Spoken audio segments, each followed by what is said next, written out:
Bendito sea el Señor. Así que, hermanos, el Señor dice: voy a levantar ministerios. Y así estoy titulando, entrando en esta fase de lo que estoy hablando. Voy a levantar ministerios, dice Dios. Ese es el título, hermanos, de este punto en adelante. Primera de Corintios, capítulo 14, versos 34 y 35. Vamos a ver algunos trasfondos antes de entrar de lleno a estos dos versos 34 y 35 de Primera de Corintios 14. ¿Verdad? Si gustan y pueden, lo pueden ir proyectando mientras digo lo siguiente.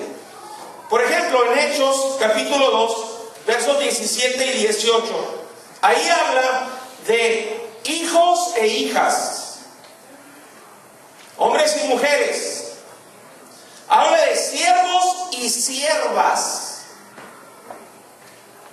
Ya cuando cambia el término de hijos e hijas a siervos y siervas, estamos hablando de otro nivel ministerial, hermanos.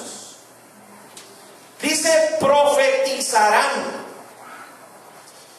Profeteuo es la palabra griega que se usa para profetizarán aquí en esta parte de la escritura, y quiere decir predecir eventos, hablar bajo inspiración, obviamente la inspiración del Espíritu Santo.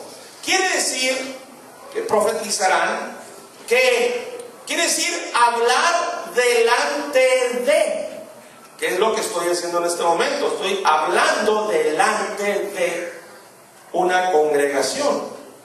Amén. Amén. Y también quiere decir hablar antes de, delante de una congregación, y antes de qué, de que suceda el evento futuro. Por eso es profetización. Y la profetización se trata de hablar palabra de parte de Dios. Ahora, en 1 Corintios 11:5 dice, voy a decirles como no dice: no hay signo de interrogación que diga, pero toda mujer ora o profetiza.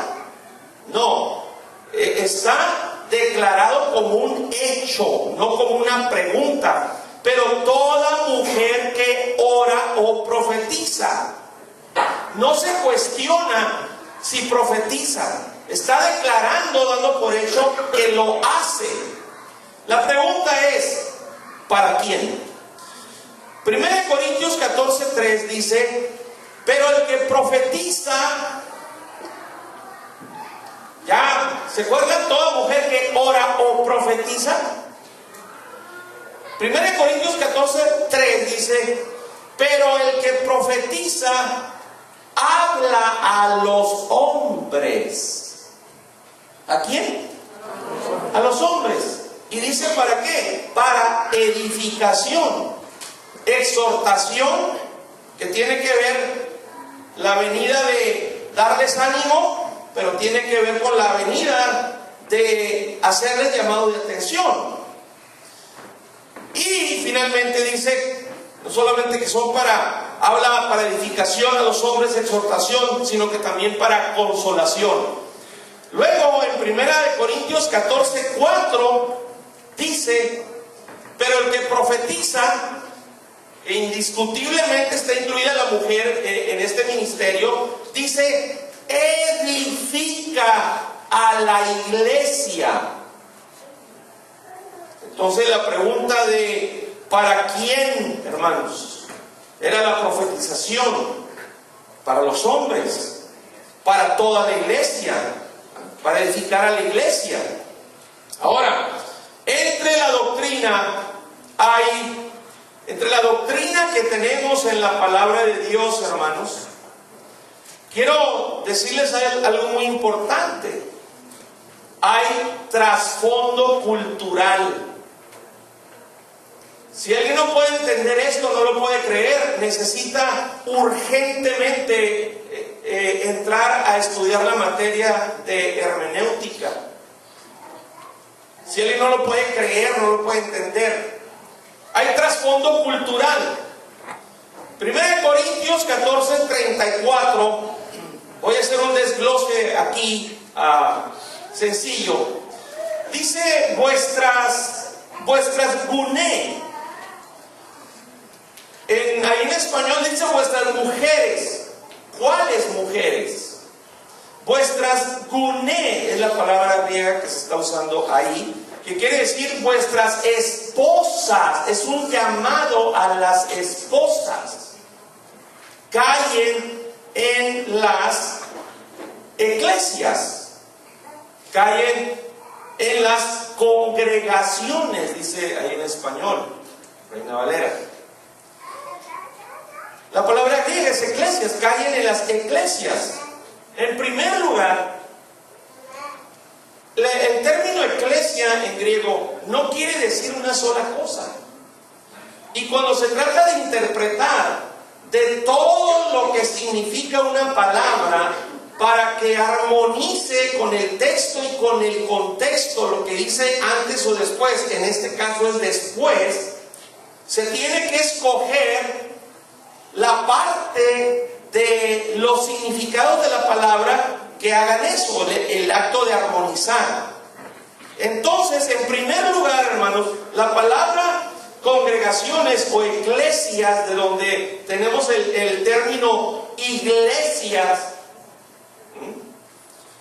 quiere decir reuniones populares, las que se hacen allá afuera en la calle, en algún lugar, en algún lote, en una esquina. Reuniones populares. Quiere decir también asambleas, cualquier lugar donde se junte gente, hermanos. Quiere decir concurrencias, donde concurre, donde asiste, donde se junta la gente en el lugar que sea. Quiere decir también comunidades cristianas, quiere decir iglesias. También significa sinagogas judías. Y cuando dice ya definidamente que vuestras esposas callen, dice en las congregaciones, no dice que callen en el púlpito inexistente, hermanos. El tabernáculo no tenía púlpito. El templo de Salomón no tenía púlpito. Los hermanos primitivos del primer siglo ni siquiera tenían templo, menos púlpito. Las congregaciones eran en la casa, se reunían en las casas. Hasta por allá, el siglo III, IV, empezó a haber templos, hermanos, y por allá el siglo IV, de parte de la Iglesia Católica Apostólica Romana, se establecieron los púlpitos. Y no hay problema con el púlpito, hermanos, del material que sea, porque se usa para poner documentos, libros, pergaminos en aquel entonces, manuscritos, y hasta el día de hoy se usan para poner la Biblia, etc. Y como todo se dedica para honra y gloria de Dios, en otras palabras, para que aquí este mueble, hermanos, no se use para poner cerveza, para poner droga y estarnos drogando de aquí, estarnos emborrachando. O sea, en ese aspecto, hermanos, ha sido consagrado, pero no es un Dios. Es un mueble nada más que sirve para poner algo, para exponer algo. Gloria al Señor. Así que, hermanos, quedado demostrado que la mujer puede hablar. Habla cuando profetiza, habla cuando se opera el don de diversos géneros de lenguas.